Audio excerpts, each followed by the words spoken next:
Bonjour à tous et merci d'être avec nous. Nous sommes comme tous les vendredis en début de week-end. On vous souhaite déjà un bon week-end puisque les jours passent et les jours gras arrivent aussi. Nous aurons dans un instant Monsieur Jacques Davila. Bonjour. Bonjour à toutes et vim pour vous avoir. Ismaël Ogoné aussi est avec nous. Bonjour tout le monde, nous là. Dominique Laban va nous rejoindre dans un instant, il vient de nous le confirmer. Mais on a aussi Imanius, bonjour. Bonjour Danick. De retour. Oui. J'ai aussi Kiouye, membre de l'organisation de l'hommage à Colin Serin. Colin Serin, c'est un Guadeloupéen très connu dans la musique Gouka qui est décédé il y a quelques jours en France. Et les Baïfis ont décidé de lui rendre un hommage demain à partir de 3h de l'après-midi. On en parlera à Joël Dakouta. Jacouta, pardon, pas Dakota, Jacouta, membre du comité point 3 du carnaval, sera aussi avec nous. Avec lui, on parlera de carnaval, puisque nous sommes effectivement en carnaval. Sinon, l'actualité, c'est Imanius.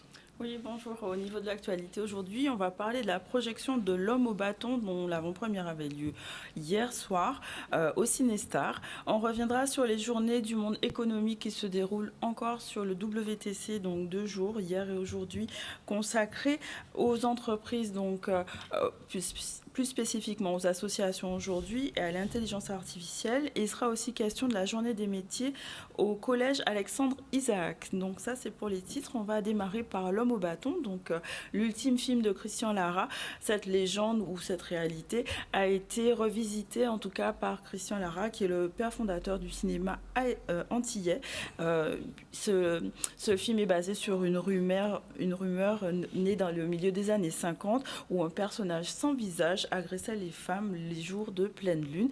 On va voir un reportage de cette projection donc en avant-première qui s'est déroulée au Cinestar hier soir. Christian, un jour, m'a dit « Qu'est-ce que tu veux produire comme film ?»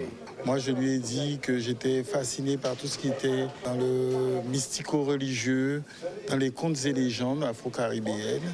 Je veux produire du mystico-religieux, mais qui parle effectivement de nos contes et légendes et qui parle de la Guadeloupe, avec toutes nos croyances et tout ça. Donc, en fait, c'était lors d'une soirée, et on a discuté et puis on s'est entendu sur L'Homme au bâton. L'Homme au bâton est donc une coproduction avec Skyprod. En tout cas, dans ma mission d'académicienne des arts cinématographiques africains et de la diaspora et dans mon rôle de conseillère régionale, j'ai eu l'honneur ce soir d'annoncer qu'il sera projeté à la 9e édition des Sotiki Awards au Burkina Faso. J'ai apprécié son film. J'ai osé mettre sa casquette de façon à le rendre présent parmi nous. Mais heureux d'être là pour présenter le dernier film de Christian et malheureux à la fois qu'il soit si absent. Christian nous laisse une œuvre magnifique.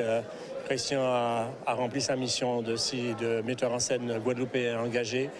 Il a montré nos images, nos histoires, nos traces mémoires. Il a montré les blessures de nos sociétés, nos espoirs, nos désespoirs à la fois. Et là, il termine avec L'Homme au bâton, une légende créole qu'il faut absolument voir. Il était très important pour moi de souligner ce soir que ce n'est pas simplement venir regarder un film, parce que ce film représente cette passerelle que nous avons voulu de nos voeux avec l'Afrique, principalement les Sotigui, l'Académie des Sotigui. Il était très important de signifier que c'est le début de ce pont et que maintenant il va falloir consolider cette passerelle. Donc maintenant, ce film est disponible à la projection publique dès ce soir et je vous invite à y aller. On va venir sur les journées du monde économique, donc qui se déroulent depuis hier au WTC. Donc jusqu'à 18h, vous avez la possibilité d'avoir accès à des informations comme l'aide au démarrage d'activités, le financement, les opportunités du numérique et l'intelligence artificielle qui sont au cœur de cet événement. L'objectif est de donner des clés, notamment aux associations, pour avoir les déclics vers un changement. On va voir un reportage ensemble. Il faut savoir en fait que ce sont 2 manifestations phares en fait de l'Ordre des experts comptables et la compagnie régionale des commissaires aux comptes qui ont été remplacées par une seule et unique manifestation qu'on a décidé d'appeler les journées du monde économique, où nous avons une première journée dédiée au secteur marchand, donc c'est-à-dire les entreprises privées, et une seconde journée dédiée au secteur non marchand, à savoir essentiellement les associations, pour pouvoir apporter en fait aux chefs d'entreprise, mais également aux dirigeants d'associations, toute une palette d'outils en fait pour faire fonctionner leur organisation. Ne serait-ce qu'à travers mon service, par exemple, nous mettons en avant l'utilisation d'outils comme des aides régionales dédiées à l'investissement ou au démarrage d'activités. Nous favorisons le développement et la modernisation à travers des dispositifs attractifs et qui permettent aux chefs d'entreprise justement d'organiser leurs dépenses, d'anticiper certaines et pourquoi pas prévoir de plus gros projets à travers les financements, les subventions que nous pourrions leur accorder. Dans l'accompagnement, nous avons une mission, c'est effectivement de faire connaître et de découvrir les nouvelles techniques qui vont leur permettre de développer leur entreprise ou leur activité. L'idée en fait, c'est que autour des tables rondes qu'on a organisées, il y aura toute une série d'informations qui seront communiquées à ces chefs d'entreprise, notamment sur des thèmes, la fiscalité, l'organisation, les procédures de contrôle interne, mais également tout ce qui est notre fil conducteur cette année, c'est vraiment le digital, le numérique. Donc nous aurons également des tables rondes dédiées au numérique en fait. La crise Covid nous a montré que les entreprises qui n'étaient pas au fait du numérique ont souffert assez fortement. Et on se rend compte que c'est le DRFIP qui le disait, qu'à marche forcée, tout maintenant est dématérialisé. Et de toutes les manières, tout sera de plus en plus dématérialisé. Donc maintenant, la question n'est plus de savoir si on y va, si on n'y va pas, c'est comment on y va et quelle est la cadence. C'est capital d'être à l'ère du numérique, puisque c'est ce qui a permis à nombre de nos entreprises pendant la pandémie de se développer, de continuer à avoir une activité. Et aujourd'hui, elles sont entrées dans ce nouveau monde. Mais par contre, il y a les outils qui arrivent, notamment l'intelligence artificielle, qui vont leur permettre de mieux utiliser donc, ces technologies et donc de pouvoir effectivement continuer le développement en maîtrisant ces outils qui sont parfois assez complexes. Donc le rôle des experts comptables, c'est effectivement de les accompagner, de leur donner effectivement, de leur tenir la main autant que de nécessaire pour qu'ils aillent effectivement chercher tous les moyens financiers ou autres qui leur permettront de mettre cela en œuvre. Voilà, il est 12h38. Je vous l'ai dit, on va recevoir dans un instant Dominique Laban, qui est le président de l'Office directeur de l'Office de l'eau.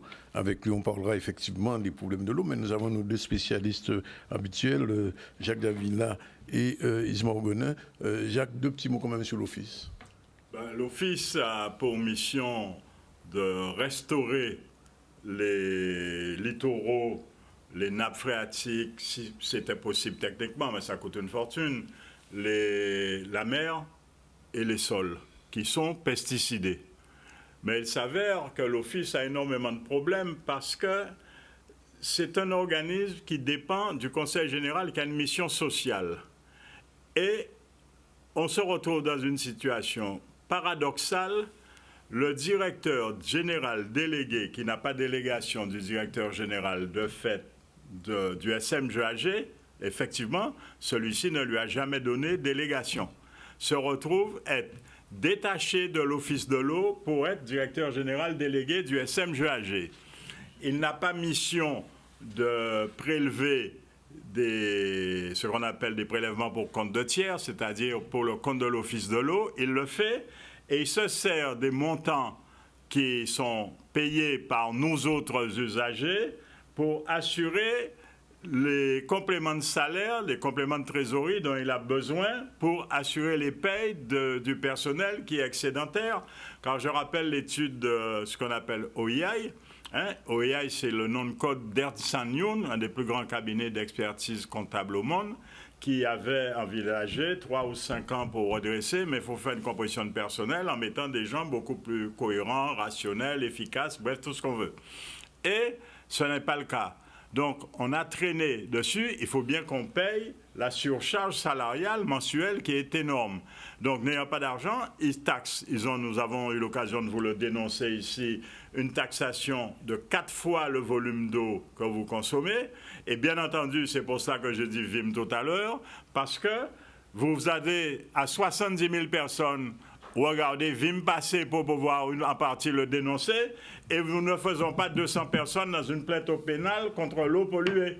Il y a quelque chose qui ne va pas. Ou vous aimez l'eau polluée et nous vous laissons vous débrouiller, ou alors vous venez faire face à votre mission parce que ça ne peut pas continuer. Et bien sûr, l'Office de l'eau ne peut pas être en contradiction comme elle l'est actuellement, dans la mesure où elle ne participe pas au comité de pilotage qui n'est pas prévu de par la loi et qui gère de fait le SMGAG. Le préfet se retrouve être partie prenante du comité de pilotage A4, comprenant la région, le département, avec un problème. Le président du conseil départemental est aussi président d'une communauté. Bienvenue, voilà Monsieur Laban qui arrive, Monsieur le directeur général de l'Office de l'eau de la Guadeloupe. Bienvenue, Monsieur Laban. Bonjour. Bien, bonjour, j'aurais préféré être à l'heure, mais il y a beaucoup d'embouteillages. Oui. Et ça comme je reviens de Port-Louis, c'est pas la porte à côté. Il y avait une mission à Port-Louis. Justement, on parlait de l'Office de l'eau et des problématiques entre l'Office de l'eau et le SMGAG. Qu'est-ce qu'on peut dire? Est-ce que, je vous pose la question, Monsieur Laban, comment s'établit la connexion entre les deux organismes? Alors, vous m'avez invité pour parler de la Journée mondiale des zones humides. Aussi. Donc, ce que je voulais vous dire d'abord, c'est qu'on a passé un excellent moment avec l'ensemble des partenaires de l'Office de l'eau, en particulier la municipalité de Port-Louis, le Conservatoire du littoral, l'ONF et la Fédération nationale des chasseurs, puisque l'Office, aujourd'hui, à la demande du Conservatoire du littoral, est en train de réaliser un diagnostic hydrologique parce qu'on s'est rendu compte que sur le marais de Port-Louis, il faut avoir un peu plus de lisibilité sur le fonctionnement de l'écoulement d'eau. Et donc, on a, à la suite d'une consultation, retenu un bureau d'études qui a commencé un diagnostic et qui va permettre de préserver une zone humide extraordinaire puisque ça représente à peu près 500 hectares. Qui contribue à promouvoir la diversité végétale et biologique de l'île. Et donc, on attache une attention particulière à la préservation de ce site qui est exceptionnel. Alors, c'est aujourd'hui la Journée mondiale des zones humides. En même temps, sur la plage de Souffleur, on reçoit à peu près 130 élèves pour les sensibiliser aux enjeux de la préservation de la biodiversité. Donc, tout s'est bien passé. Le comité de pilotage a été installé. On travaille en partenariat avec tout le tissu associatif. Et donc, on a de bonnes raisons de penser que de plus en plus, les Guadeloupéens ont compris qu'on est dans une île un peu exceptionnelle, un archipel exceptionnel, et que ce sont les contributions de chacun qui vont permettre de préserver, de réduire les pressions, parce que, bon... le sujet de la qualité de l'eau, il nous préoccupe au premier chef et donc on fait de notre mieux pour apporter des contributions et surtout susciter des vocations pour que les jeunes Guadeloupéens soient de plus en plus impliqués dans la préservation de la biodiversité. Bien. Merci. Alors, sur les relations avec le SMGAG, oui. Elles sont institutionnelles. Le SMGAG a été créé en 2022. Il a pris ses marques. C'est aujourd'hui pratiquement le principal interlocuteur de l'Office de l'eau sur la crise durable du secteur de l'eau qu'on traverse déjà depuis un moment. Donc, on se voit régulièrement, enfin, on se voit à la demande du SMGAG pour identifier les sujets sur lesquels il sollicite un accompagnement de l'Office. Comme vous le savez, l'Office collecte des redevances et redistribue ces redevances pour préserver en priorité les milieux. Et donc, depuis déjà un moment, on le dit, il y a des sujets qui sont préoccupants, notamment sur les rejets dans les rivières, dans les eaux littorales, dans les eaux souterraines, de pressions multiples qui sont exercées par l'activité humaine, les entreprises, les agriculteurs, un peu tout le monde, nous-mêmes avec les dispositifs d'épuration. Et depuis déjà bien 5 ans, l'Office a identifié des pressions qui sont importantes au niveau des rejets de l'assainissement. Et donc, on était prêt il y a 5 ans dans la configuration des contrats de progrès à signer à la demande du gouvernement. on n'a pas pu les signer. On en a signé un avec Marie-Galante, la communauté de communes de Marie-Galante, qui fonctionne très bien. Et donc, au conseil d'administration de l'Office de l'eau du 10 janvier, on a validé une maquette financière sur laquelle on va accompagner le SMGAG à hauteur de 10 millions d'euros pour remettre en état, en conformité, des dispositifs d'épuration qui sont défaillants. Donc, les choses fonctionnent. On a aussi voté un crédit pour financer les schémas organisationnels du SMGAG, schéma mixto et assainissement, les compétences particulières du SMGAG, puisque c'est l'autorité organisatrice. Et puis, on intervient aussi beaucoup sur la sécurisation des périmètres de captage, parce que, comme vous le savez, les enjeux du dérèglement climatique exercent une pression supplémentaire sur l'environnement.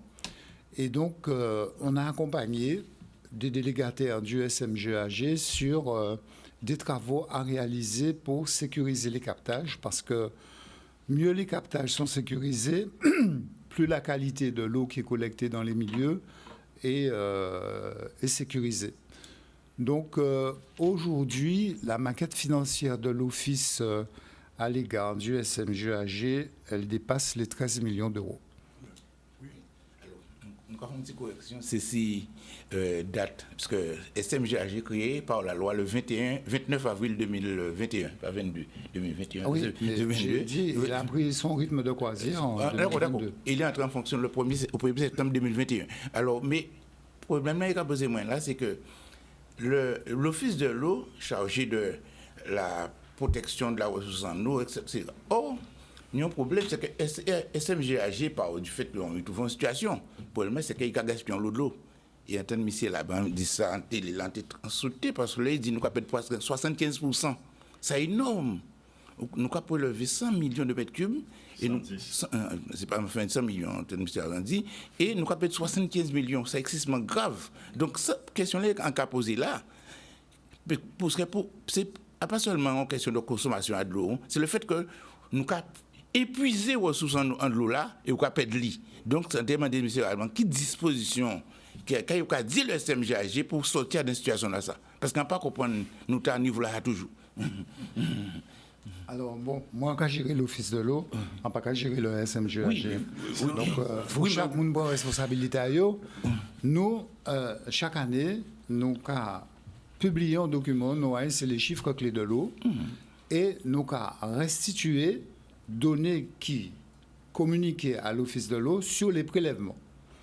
Sur les prélèvements, ça a fait un moment, nous avons dit que nous avons plus de 110 millions de prélèvements de mètres cubes d'eau aujourd'hui là. Moi, je pense qu'il y a plus que ça. Parce que ni des prélèvements. Oui, ni plus.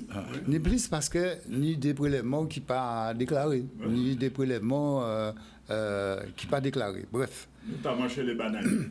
Alors, ça, on peut dire, c'est que de plus en plus, nous savons que les enjeux du dérèglement climatique exerçant une pression supplémentaire. Ouais. Et la pression supplémentaire, c'est soit on y des pluies diluviennes, ou on y en quantité de l'eau, nous rappelle parce qu'il y a parti dans la mer là. Et donc, nous, à l'Office, nous avons essayé de développer une politique de stockage, de récupération d'eau de pluie, parce que nous peut utiliser de l'eau de pluie pour laver, nettoyer les pour des usages domestiques.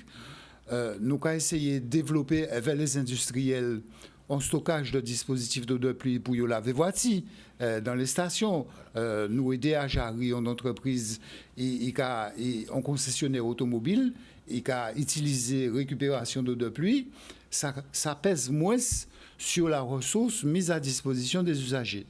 Donc, l'Office, sans arrêt, recherche des solutions pour moins puiser sur la ressource parce que on est aujourd'hui, quand on voit ce qui se passe dans le monde avec les enjeux du dérèglement climatique, fondé à considérer que la ressource n'est pas inépuisable. Donc, il faut la gérer, on dit, avec sobriété. Moi, j'ai tendance à dire qu'il faut la gérer avec responsabilité. Bon. Donc, le nouvel opérateur dont on a parlé a une politique de déploiement de gestion des fuites. Bon, c'est un moyen, mais dans le modèle que l'Office avait fait, la solution, c'était le renouvellement des réseaux parce que l'héritage dont a eu le SMGAG, il est préoccupant parce que la vétusté des réseaux, elle est avérée. Bon. Donc, tout le monde sait que la région... Tu confirmes 75% de pertes? Alors, moi, j'ai pas confirmé. Je dis que on perd beaucoup plus que la moitié de ce qu'on collecte. C'est déjà beaucoup sur 110 millions. Bon. Donc, on sait qu'il y a une volonté conjuguée de la gouvernance de l'eau d'apporter des contributions à l'effort du SMGAG, tant avec les travaux de la région que les travaux du département, pour faire en sorte que le dispositif redevienne normal. Donc, c'est ce que je peux dire. Nous, on remplit notre commission parce que prélever plus, la conséquence que ça a, c'est que les milieux aquatiques en pâtissent. Les espèces qui vivent dans les milieux aquatiques, les rivières, en plus des pollutions, s'il y a moins d'eau, la reproduction des espèces, elle est entravée par ces prélèvements supplémentaires. Mais il y a aussi un impact sur la biodiversité, parce que tout le monde sait que les espèces végétales, si elles ne sont pas alimentées en eau, elles dépérissent et ça pose des problèmes. Donc, par exemple, ce qu'on fait sur le marais de Port-Louis, c'est de lui redonner sa vocation initiale, parce que c'est quand même près de 500 hectares sur le littoral qui permettent à des espèces de se développer. Et je pense qu'on aura de grosses découvertes encore sur la connaissance de la biodiversité tropicale, parce que c'est un laboratoire dans lequel on a beaucoup à apprendre. Donc, il faut le protéger. Donc, chacun de nous doit être plus impliqué sur la protection de ces milieux, parce que les phénomènes d'urbanisation et de plus en plus les agriculteurs ont des pratiques vertueuses, ils utilisent moins de pesticides, on essaie de développer des solutions fondées sur la nature, il y a beaucoup d'initiatives qui vont dans le bon sens, et donc en permanence, l'Office recherche des solutions pour que les gens soient conscients des enjeux qui pèsent sur notre qualité de vie, sur notre bien-être et sur notre santé, de manière à ce qu'ensemble, on puisse faire mieux. Je voulais juste conforter ce que vient de dire M. Laban. Quand vous prenez votre facture au verso, vous verrez que la taxe ODE, elle représente 4 fois le volume des taxations, c'est-à-dire le volume du prélèvement de l'eau dans la nature. Alors que quand vous regardez la dernière ligne qui est de la taxe qui est destinée à l'Office de l'eau, il y a encore une 3e ligne, c'est le montant réellement consommé. On ne doit vous taxer d'habitude que sur le montant réellement consommé. Oui. Et quand on fait la règle de toit, on développe, on se rend compte que la taxation que vous prélève l'Office de l'eau est 4 fois celle du volume consommé. Donc il y a un réel problème là, ce qui fait mathématiquement 75%. Ça veut dire que vous avez 75% de l'eau prélevée dans la nature qui disparaît. Donc, je suis de ceux, quand je regarde ma facture, tout comme celle des usagers qui viennent me consulter, qui dit il y a 75% et on ne peut pas continuer une politique de dilapidation de la ressource. Et encore, je précise, parce que je le vis, je connais très bien les milieux de la banane, les bananiers le savent, qu'il y a des gens qui pompent directement dans les rues, ravines, ruisseaux, rivières et compagnie, sans exister. Donc il y a quelque chose qui ne va pas. Ensuite, je souhaiterais poser à M. le directeur général, autant que faire se peut, s'il lui est possible de me répondre. Après enquête, les associations se posent la question. Il faut savoir que le directeur général délégué, comme je le disais tout à l'heure, est encore payé par l'Office de l'eau qu'il a mis à disposition du SMGAG dans le cadre d'une feuille de route qui n'est qu'une convention baptisée ainsi, où celui-ci se retrouve avec des pouvoirs qui ne lui ont jamais été délégués par le directeur général. Et il n'y a pas dans cette feuille de route et dans aucune convention particulière entre l'Office de l'eau ou le département l'autorisation pour lui ou pour le SMGAG de prélever pour le compte de l'Office de l'eau les taxes qu'ils sont en train de prélever, y compris, semble-t-il, encore la rumeur et les enquêtes qui sont en cours, sur les prélèvements des industriels de l'eau. Ça, c'est une chose. La deuxième des choses, nous avons un malus constaté dans la mesure où, comme je vous le disais, une fois de plus, ces prélèvements pour compte de tiers ne sont pas reversés à leur véritable destinataire, ce qui relève du pénal. Et on ne peut que s'étonner, nos usagers, que l'on prenne notre argent pour le mettre pour payer des salaires indus. Non pas que ces salaires ne soient pas mérités, peut-être, je ne sais rien, nous ne savons pas. Seulement, nous savons qu'il y a une masse salariale qui est extrêmement importante, qui aggrave les besoins et qui obère la mission de l'Office de l'eau qui n'a pas les recettes qui lui sont destinées. Et elle se retrouve réduite avec des tas de problèmes où elle est obligée de faire de la gestion au franc le franc. Il y a quelque chose qui cloche. Ensuite, nous constatons, nous autres usagers, que les résultats, depuis le temps qu'il y a un directeur général délégué, compte tenu du coût que cela a coûté à nos impôts et à nous autres usagers qui payons nos factures, qu'il y a quelque chose qui ne va pas eu égard aux résultats qui ne sont pas probants. Techniquement, on fait des choses qui ne tiennent pas la route, qui ne sont pas cohérentes, qui ne sont pas coordonnées. Le plus bel exemple, mesdames, messieurs, c'est l'affaire de Des-Hauteurs, où on a été obligé d'arrêter les travaux pour satisfaire aux desiderata des usagers. Jacques, on va prendre la suite de cet entretien avec M. Laban en deuxième partie. Il a bien noté les questions. On prend la pause obligatoire et on revient tout de suite après pour pouvoir répondre à ces questions qui sont intéressantes et même sur ce que disait M. Laban par rapport à ce qui s'est passé à Port-Louis, il faudra nous donner encore d'autres précisions parce qu'il n'y a pas que Port-Louis en ce qui concerne les zones humides. Voilà, à tout de suite. Je vous l'ai dit, dans un instant, on va recevoir Mme Gertie-Curie et ensuite Joël Jacouta. Mais avant, on va continuer notre petit débat sur les questions de l'eau. On a invité le directeur général de l'Office de l'eau, M. Dominique Laban. Monsieur Dominique Laban, qu'on connaît bien. Et il y avait un certain nombre de questions qui ont été posées par M. Davila. J'aimerais bien avoir quelques réponses. Alors, il faut faire de la pédagogie. Vous avez évoqué des sujets.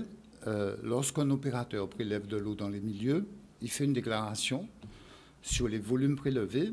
Et à partir de cette déclaration, nous, on applique un taux de redevance et on émet un titre de recette. Donc, l'Office fait ça régulièrement en temps et en heure. L'ordonnateur que je suis à l'Office de l'eau émet le titre et le comptable public est chargé du recouvrement.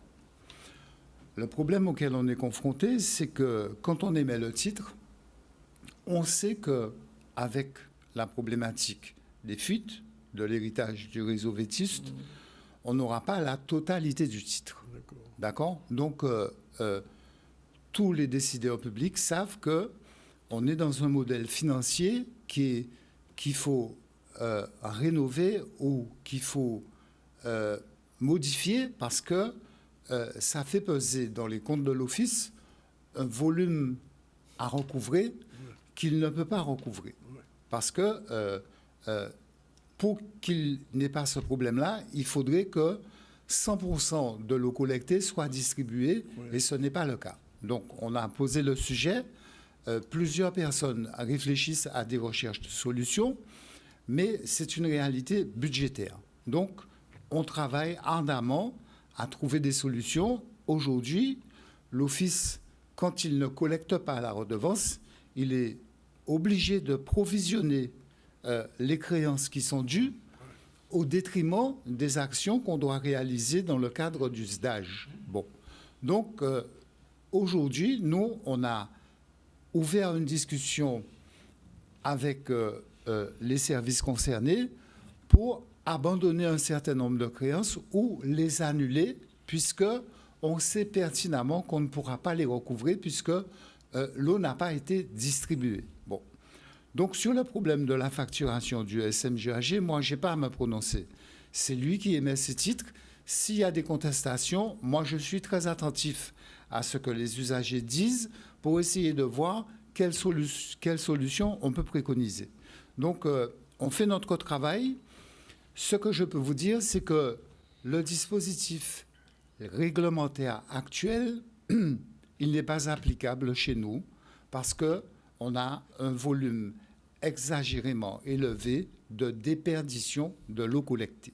D'accord ? Donc, il faut trouver une solution dérogatoire.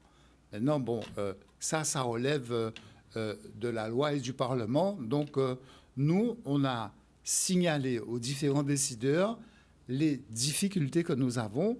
Et donc, on espère qu'on nous trouvera une solution. Aujourd'hui, on demande l'abandon des créances parce que on sait, on a des créances qui datent avec le SIAC, on a des créances historiques qui sont très anciennes. Et donc, au dernier conseil d'administration, on a admis en non-valeur des créances à hauteur de plus de 30 millions d'euros. Bon, parce que ça ne sert à rien de faire figurer dans des comptes des sommes qu'on ne collectera pas. Et donc, on avance dans cette direction. Maintenant, bon, moi, je ne peux pas évoquer des situations personnelles. C'est pas correct. J'ai une déontologie. S'il y a des griefs qui sont faits sur un certain nombre de sujets, je suis tenu par une réserve. Je ne peux pas évoquer des situations. Nous, on a toujours laissé la porte grande ouverte à tous les partenaires, y compris les usagers, parce que ce sont eux qui sont principalement impactés par la crise. On a développé des outils pour trouver des solutions. Par exemple, pendant la période du Covid, on a équipé des hôpitaux et des cliniques en dispositifs de stockage d'eau potable pour qu'on puisse opérer des gens parce qu'ils étaient en difficulté. Pareil pour les écoles. Donc, l'Office est résolument dans une démarche de solution plutôt que d'exaspération des problèmes. Il y en a, c'est vrai, mais ça va nécessiter du temps au regard de l'héritage dont a hérité la structure unique. Mais je peux vous donner un élément de comparaison. Sur Marie-Galante, on a un dispositif qui fonctionne bien, bien que l'eau de Marie-Galante, ça soit une eau qui soit prélevée de l'eau souterraine, bon, avec des prélèvements sur les eaux souterraines. Donc, moi, on est même en train de développer à Marie-Galante des nouveaux dispositifs de préservation des zones humides avec des mares. On les réhabilite pour les mettre en usage avec un plan de gestion avec les agriculteurs, de manière à moins peser sur la ressource. Donc, dans tous les cas de figure, dans les 5 priorités d'usage qu'on a, améliorer la gouvernance, assurer la satisfaction quantitative et qualitative des besoins en eau, réduire les rejets d'assainissement et préserver les milieux, l'Office a un PPI qui n'est pas aussi tonique qu'il l'aurait souhaité, mais qui accompagne les initiatives multiples à la demande des différents partenaires. Dernière question, Ismaël. Alors justement, bon, nous venons de parler de l'assainissement, aussi gros problème là. Alors, mais une petite question sur l'assainissement, c'est que en fait, ils sont très bons l'idée, ça qu'on fait là au niveau de l'eau, aider mon apprend de l'eau la pluie pour, par exemple, laver voiture, tout ça. Il faut faire ça dans toute station. Mais de l'eau là, laver voiture, l'eau là, qui est traité. Eh bien, normalement, on a des systèmes de recyclage à l'eau là. Si on a un système homologué, c'est qu'on lui la voiture, ni Monica récupérer lui la voiture, il y a recycler et il y a réutiliser. Bon, donc l'innovation technologique, il a fonctionné sans arrêt. Donc tout le monde est conscient qu'il faut nous moins utiliser les ressources là parce qu'elles sont plus rares, mais et on a rencontré l'école d'ingénieurs et l'université de la Guadeloupe pour leur dire s'il faut aider un jeune Guadeloupéen à faire un sujet de recherche sur le traitement et la récupération des eaux usées, on est à sa disposition. On a rencontré les bailleurs sociaux pour leur dire si dans l'habitat collectif, vous voulez mettre en place des dispositifs de récupération avec une conduite dédiée sur les usages domestiques, on est prêt à le financer. Sur l'assainissement non collectif, pour les petites steps, depuis maintenant plus de 5 ans, c'est plus de 1 800 000 euros que l'Office a injecté pour remettre en conformité des systèmes qui étaient défaillants, soit avec des bailleurs sociaux, soit avec des lotisseurs. Donc, on est conscient que la crise exerce des pressions insupportables pour certaines personnes. Nous, on milite pour que les plus défavorisés soient prioritairement bénéficiaires des mesures de l'Office, mais la situation, elle est ce qu'elle est.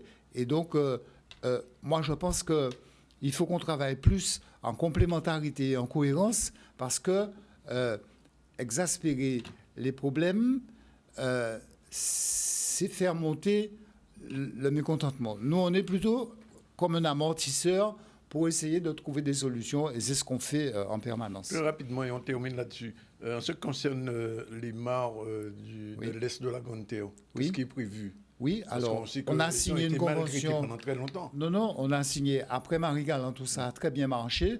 On en a réhabilité 12.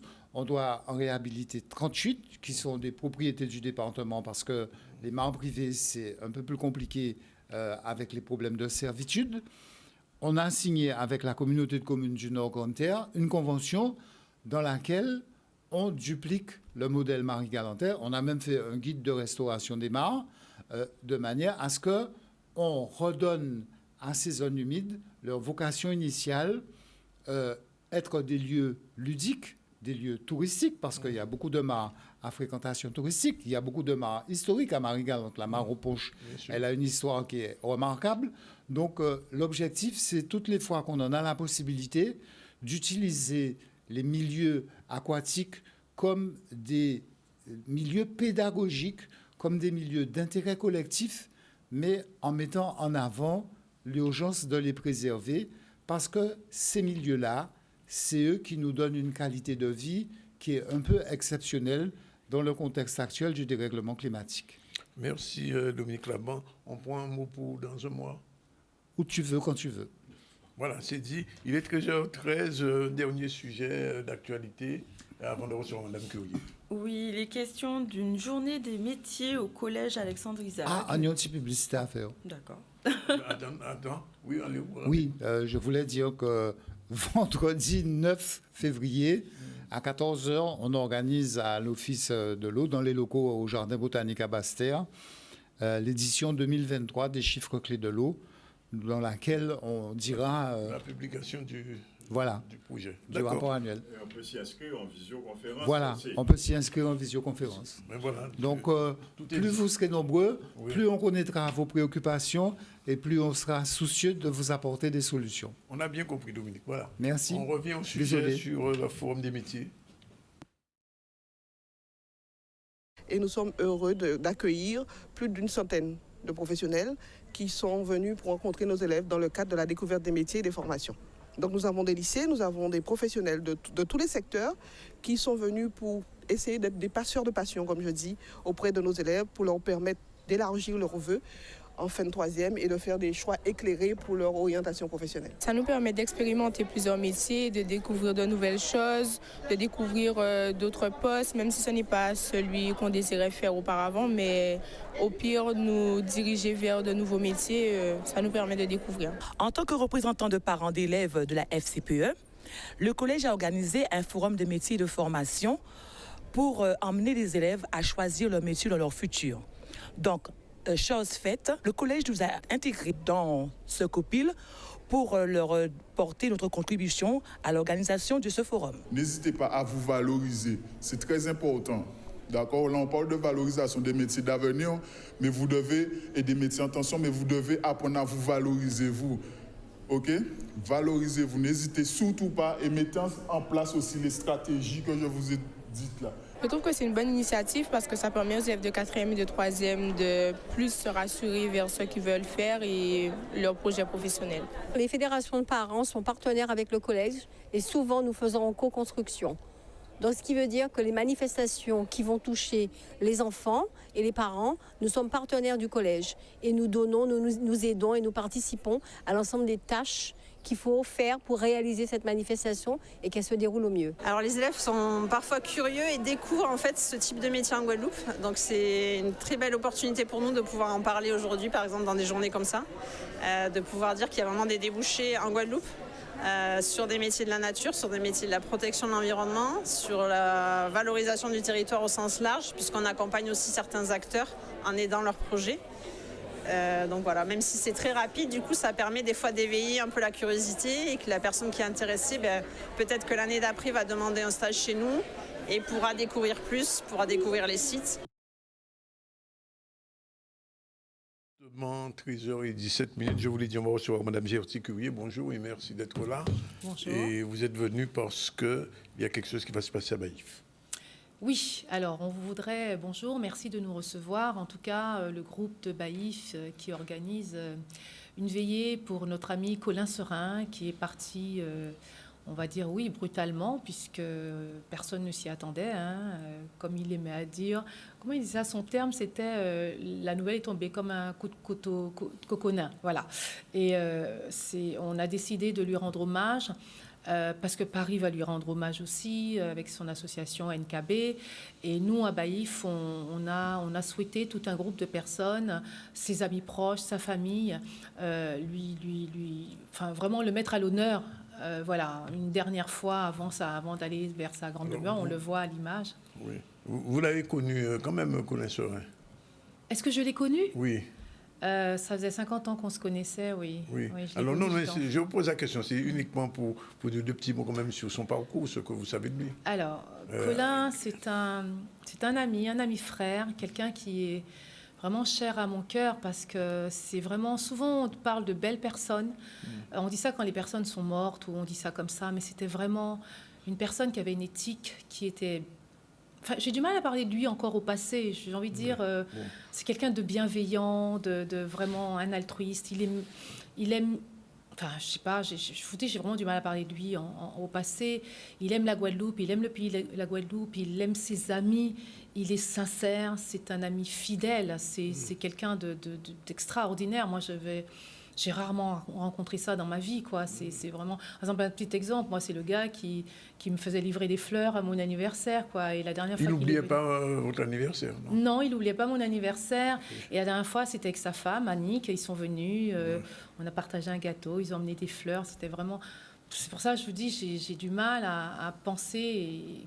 Et puis c'est un amoureux du tambourka aussi. C'est un amoureux du tambourka, c'est un amoureux de tout. Il était animateur à Espace FM, il avait monté NKB, il avait monté plusieurs associations.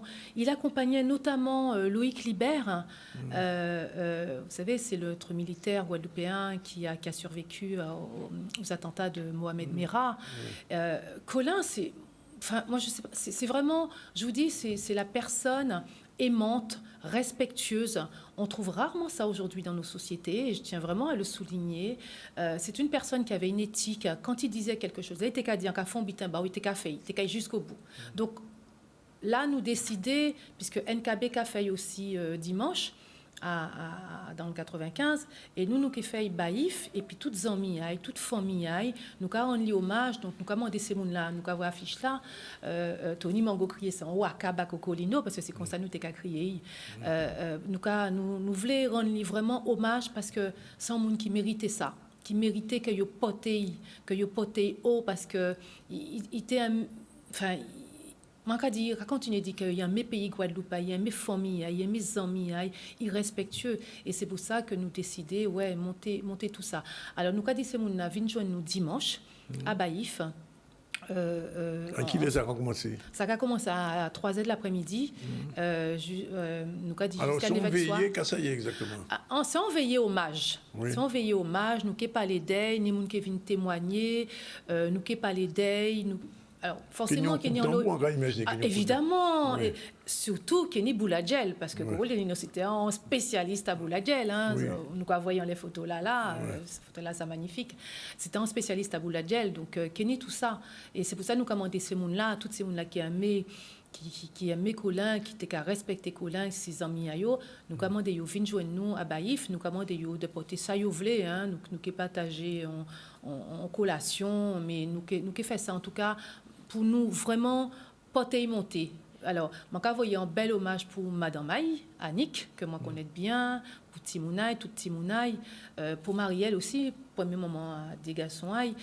C'est vraiment, en cas pensé, c'est des gens qui sont dans la peine parce que pour monde pas attendre à ça.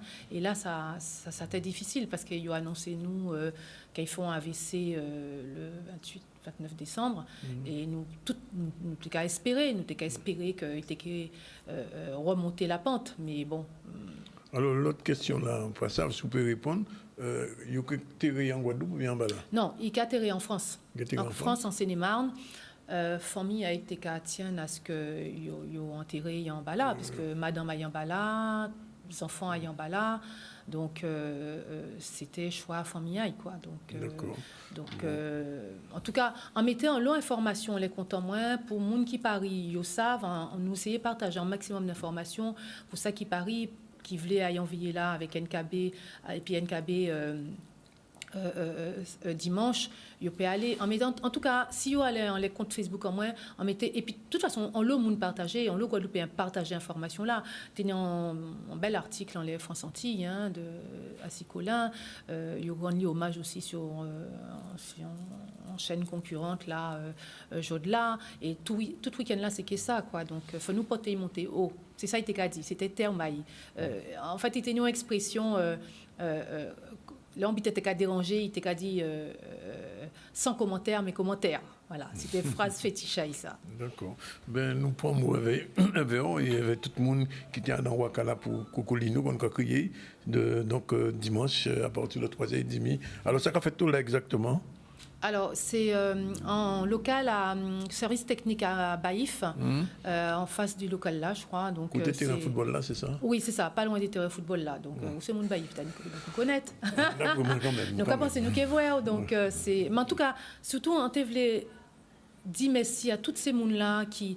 Il y a porté bon manèvre là. Depuis, nous faisons réunion hier soir, tout le monde a dans, toute famille, toutes amis, tout le monde qui a aimé, qui a porté bon manèvre pour. C'était une fois en Guadeloupe toujours? Oui. C'est enfin en échangé, puis c'est hier par réunion, réunion visio. Et oui, famille à Colin, c'est mon baïf quoi. On connaît famille. Quand on ferait. Bon, ben ça dit et ça fait. Il est 13h23, le focus du jour, ou bien le proverbe du jour, comme d'habitude. Alors, focus du jour aujourd'hui, c'est justement si on joue en tambouillé, Jérôme Calix, il y a crié Chabin, c'est un monde qui a chanté chanson Guadeloupe. Il fait justement le 1er février 1922, ça a fait un bon petit moment de temps. Il fait pour lui, et c'était un monde qui a chanté, il a fait belle parole aussi. Son maître Amanio qui a chanté Veillé, il a mis l'honneur femme dans la chanson, il a aimé aussi pays, il a raconté toute peine et misère à pays là, et Chabin, il restait en l'esprit en l'eau. On avait un dit maman zombie barré, moi que tout le monde connaît, nous écoutions tout à l'heure, et chanter là ça, il y a au point de parfois dans le carnaval, et pendant tout le temps, il a joué musique, il enregistrait un paquet de morceaux. Et ni des morceaux, il fait, on met crier vélo, ou Berloison aussi avec des mots. Et c'était un monde qui était vraiment extraordinaire, il était capable d'improviser, on chantait là comme ça, qui arrivait devant la vie, bim, il était capable de chanter. Et donc, ville que là, il fait, c'est pour lui, il a glorié, et Nyon Larry qui n'est non, et Chabin, il est mort le 2 mars 87, il était né 65 ans. Et pour les gens qui passent à ça, Nyon livre que Marilyn Dahomey fait, à 6 Chabin, 6 ans pour lui, on a considéré de lui, et chaque année, au pour lui, on glorié pour Chabin.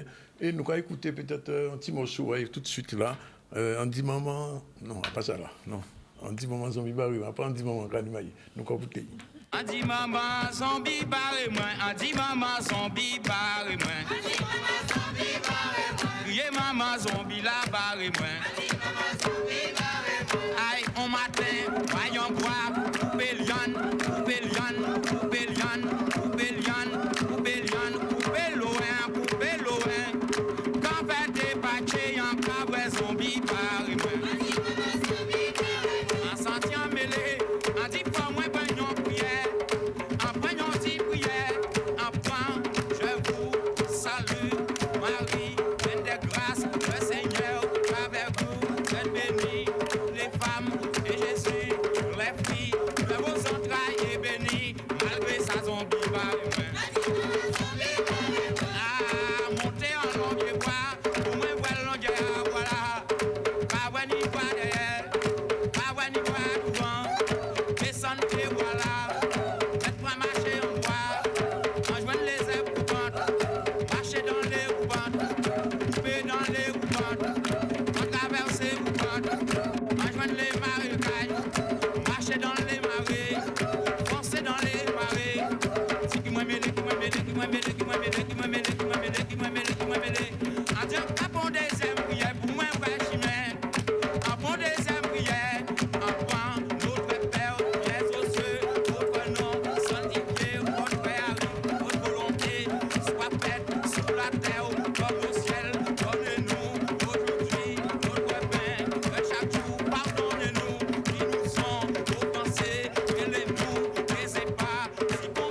habitué, c'est que tout chantier que Chabin fait, il vient réellement des...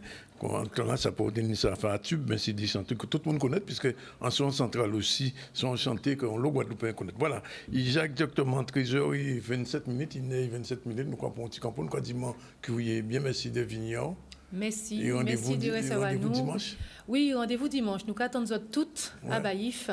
Donc, venez rendre hommage à Zormi en nous, Cocolino. Comme une glorie, voilà, Wakaba, au Cocolino. Nous allons prendre un petit camp pour l'instant. Nous allons retrouver nous à notre moment. Nous allons parler de carnaval avec M. Joël Jacouta. En cas où j'arrive à tout de suite.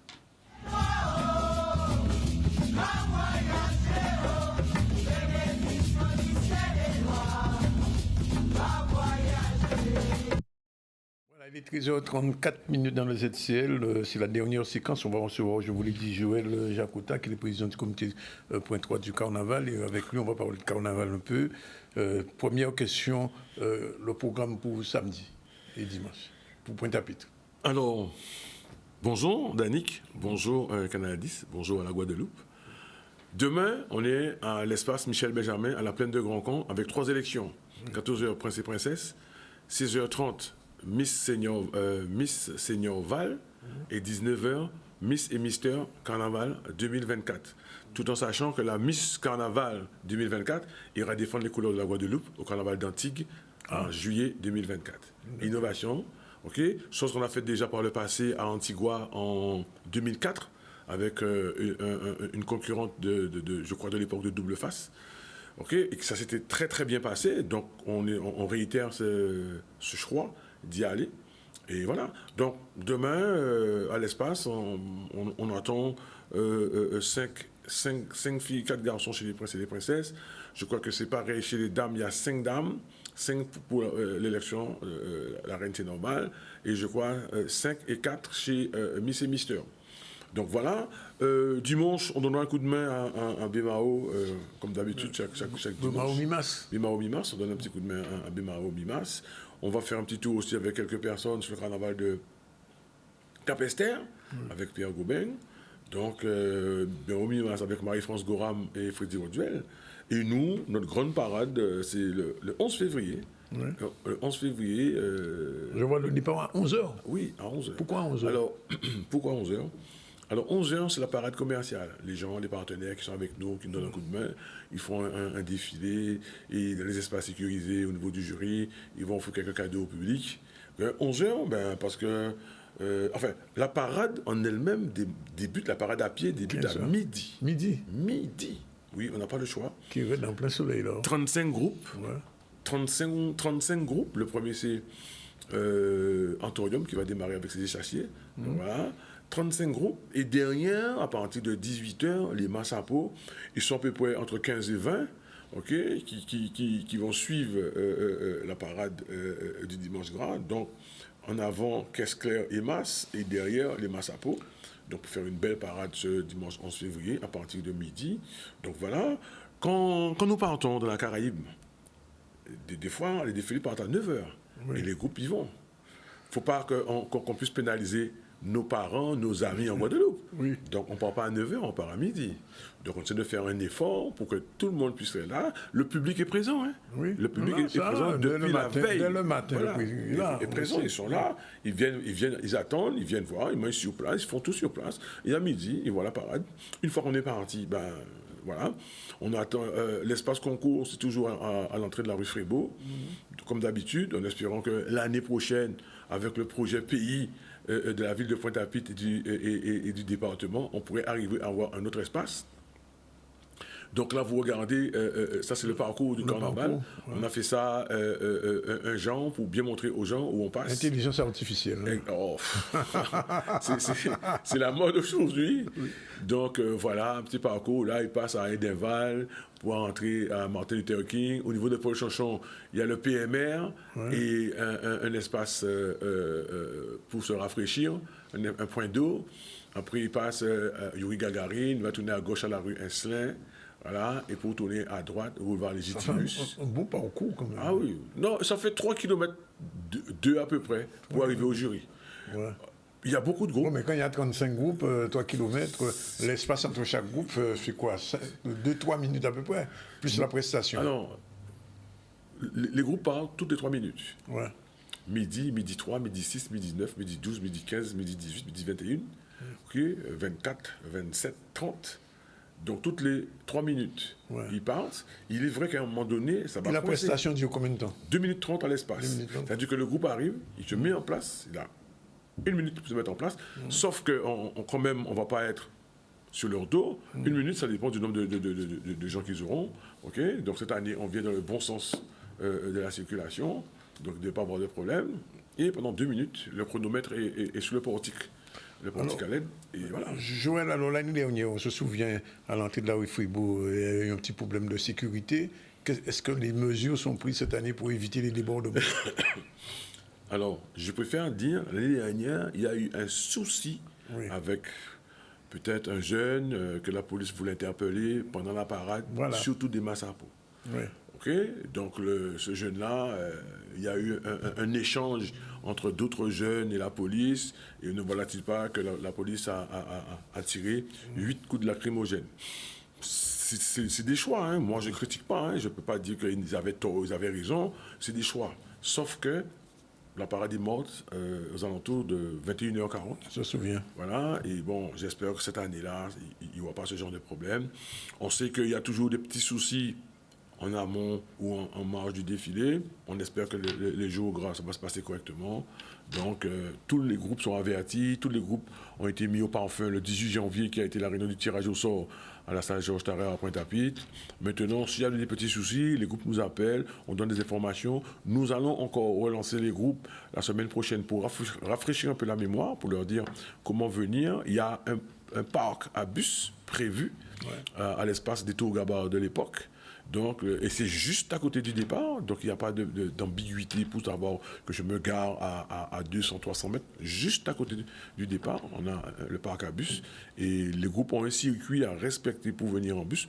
On demande, je le dis dès aujourd'hui, hein, on demande aux gens, au public, de ne pas passer par le rond-point Grand Camp et ni le rond-point Peugeot. En voiture. En voiture. Seuls les bus de toute l'organisation des croisiéristes, parce qu'il y a un gros bateau ce jour-là, il y a 12 bus qui partent le matin en excursion à 8h30 et qui reviennent aux alentours de 13h30.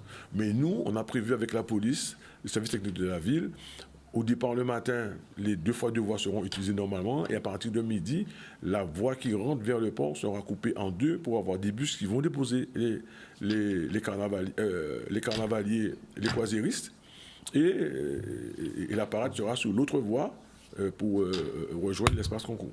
Alors, je ne sais pas si, Joël, vous avez entendu ça hier, le journal des voyageurs a classé le carnaval de la Guadeloupe en 4e position au niveau mondial devant le carnaval de Rio. Alors, c'est vrai, c'est faux, enfin, moi je posais la question. Je dirais juste une chose à propos de ça. Je dis que notre carnaval, il a une spécificité différente des autres carnavals. On va au Brésil, on fait de la samba. Oui. On va dans les pays anglais, on fait de la soca ou des spéciales pannes. Chez nous, on fait Massapo, Massakès, Mas et Sainté, plus les communautés, par exemple, de Saint-Domingue. Non, enfin, alors, je dis Mas. Ouais. Quand je dis Mas, je parle de Massoul Massif, voilà. Et quand je parle de Massakès clair, c'est Strasé Payette, et Massapo, ceux qui jouent sur les tambours. Donc, je ne dis pas Timas. Mas, Massakès, Massapo. Massa Sainté, ok? Mas, c'est le diminutif de masque. C'est simple. Donc, voilà, ce sont des masses, ok? Donc, on a un panel de musique de carnaval chez nous qui fait la différence. Et quand les gens viennent chez nous, pour ne pas le nommer, quelques personnes de la Fédération du Carnaval et des Fêtes de France étaient présents chez nous sur le Carnaval des Abîmes. Il y en a encore 2 autres qui sont là jusqu'au mercredi décembre.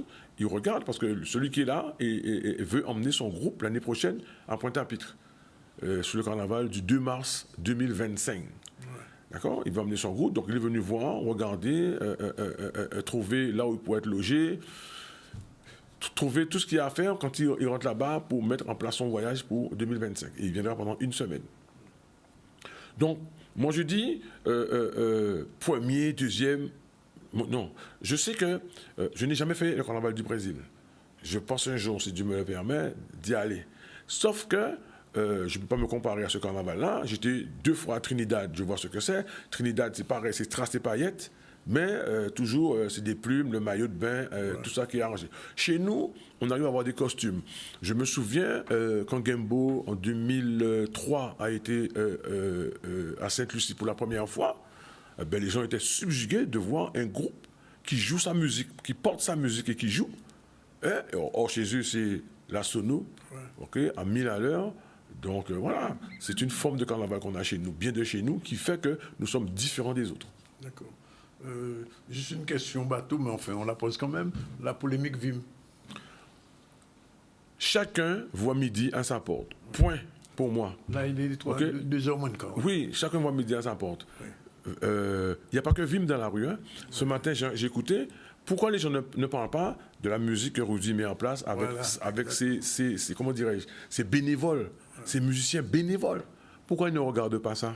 Pourquoi on veut toujours regarder le dessous de ça? Non. En plus, le groupe averti, nous partons à 1h du matin. On fait quoi dehors à 1h du matin avec ses enfants pour aller regarder Vim? Non. Et je répète, il n'y a pas que Vim dans la rue. Donc Vim, c'est son choix. Il défile, il déambule. Et ce jour-là, il n'y a pas que Vim dans la rue. Il y a tout. Le mas est ouvert à tout le monde. Caisse, masse, synthé, tous les gens viennent s'amuser ce jour-là. Alors, l'autre question qui se pose, Iman nous sera sur une question tout à l'heure, c'est qu'il y a un office du carnaval qui a été créé. Le GRC existe aussi. Le JCCRP. JCCRP existe aussi. À Bastia, il y a une fédé, je crois. Oui.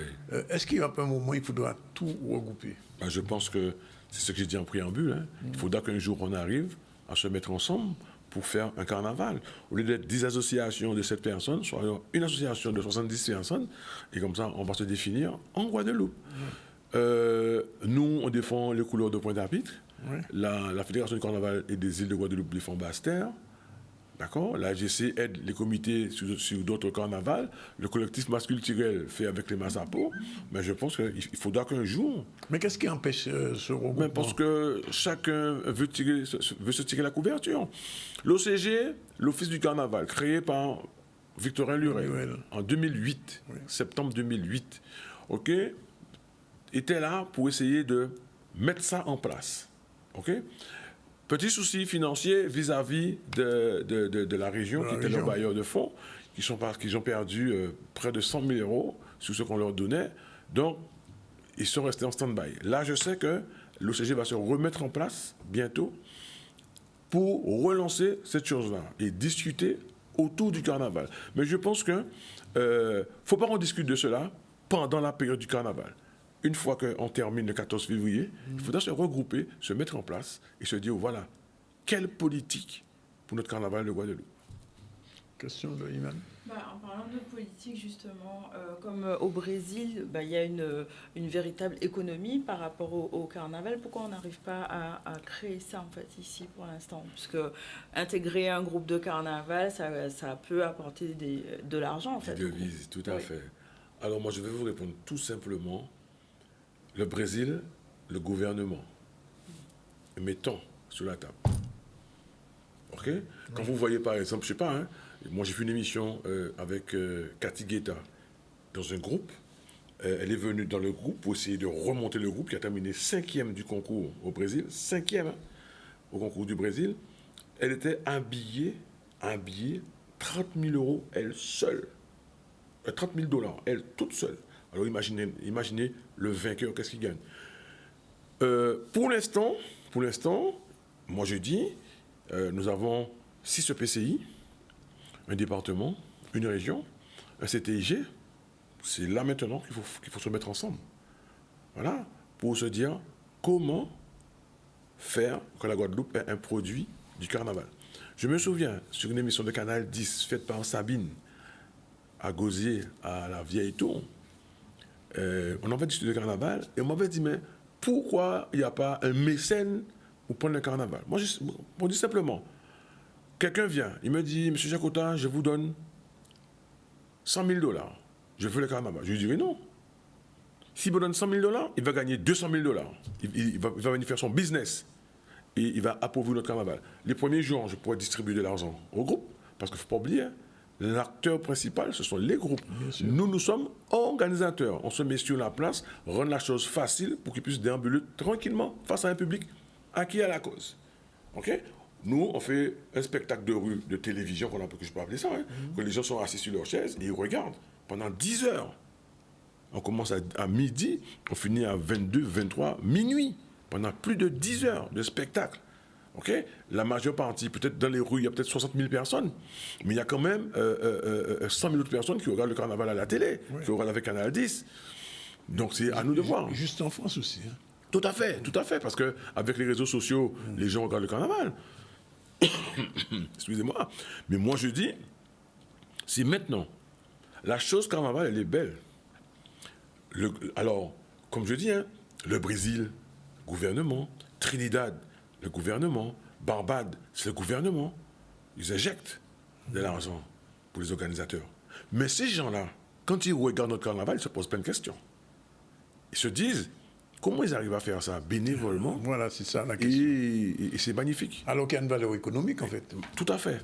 À quand moi, je dirais, je dis ça tout le temps, je me trompe peut-être, je fais une comparaison avec la route du Rhum.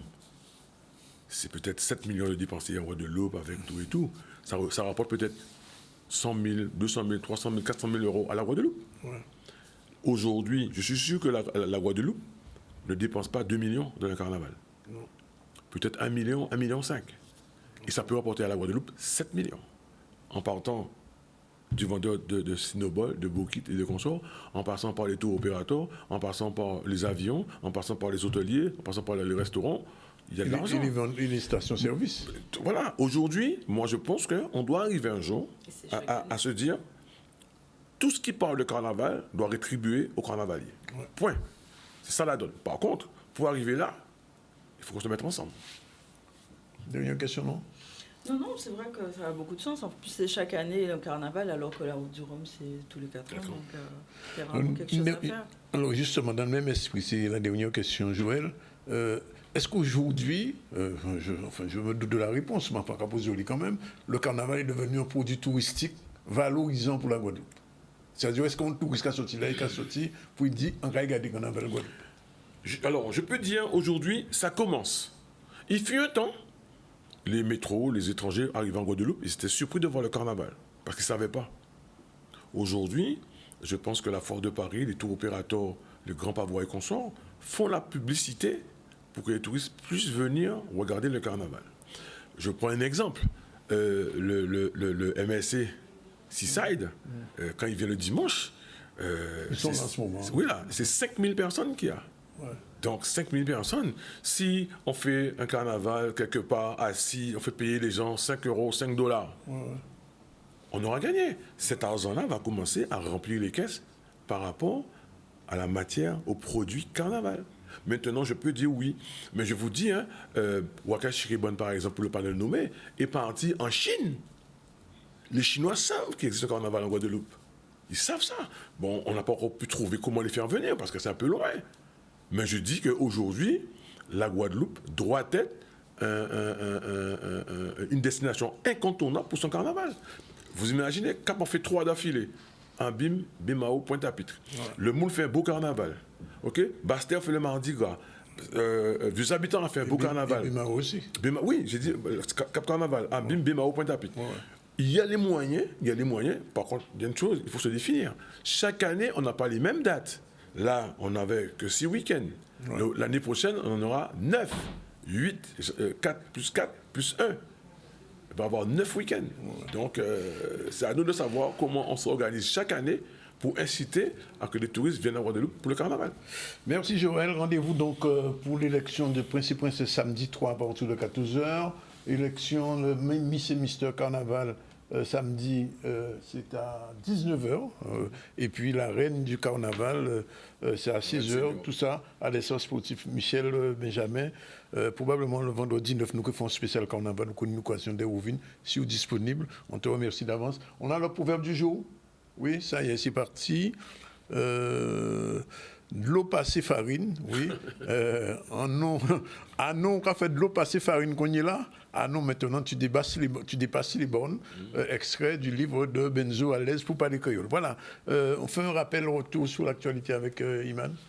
Oui, retour sur l'actualité. On a parlé de la projection de L'Homme au bâton, donc avec l'avant-première qui s'est déroulée au Cinestar hier et donc qui est ouvert au public à partir d'aujourd'hui. Dernier film de Christian Lara. Oui, de Christian Lara, tout à fait. On a parlé de la journée du monde économique donc, qui a eu lieu hier et aujourd'hui jusqu'à 18h. Vous avez la possibilité de trouver des aides de l'écoute et de l'accompagnement autour de questions diverses et de façon à vous propulser vers le changement. Et on a parlé aussi de journée des métiers au collège Alexandre Isaac. Donc ça, c'était pour l'info. Voilà, nos invités, Jacques Davila, Isma Rogonnet et Dominique Laban. Aujourd'hui, on a parlé de l'eau en toutes choses, comme tous les vendredis. Gertie Courrier, membre de l'organisation de hommage à Colin Serin, qui est décédé en France. C'est dimanche à Baïf, à partir de 3h, devant le service technique à la mairie Baïf, Kenyon Lomoun, Kevin Waka, Ba, Kokolino.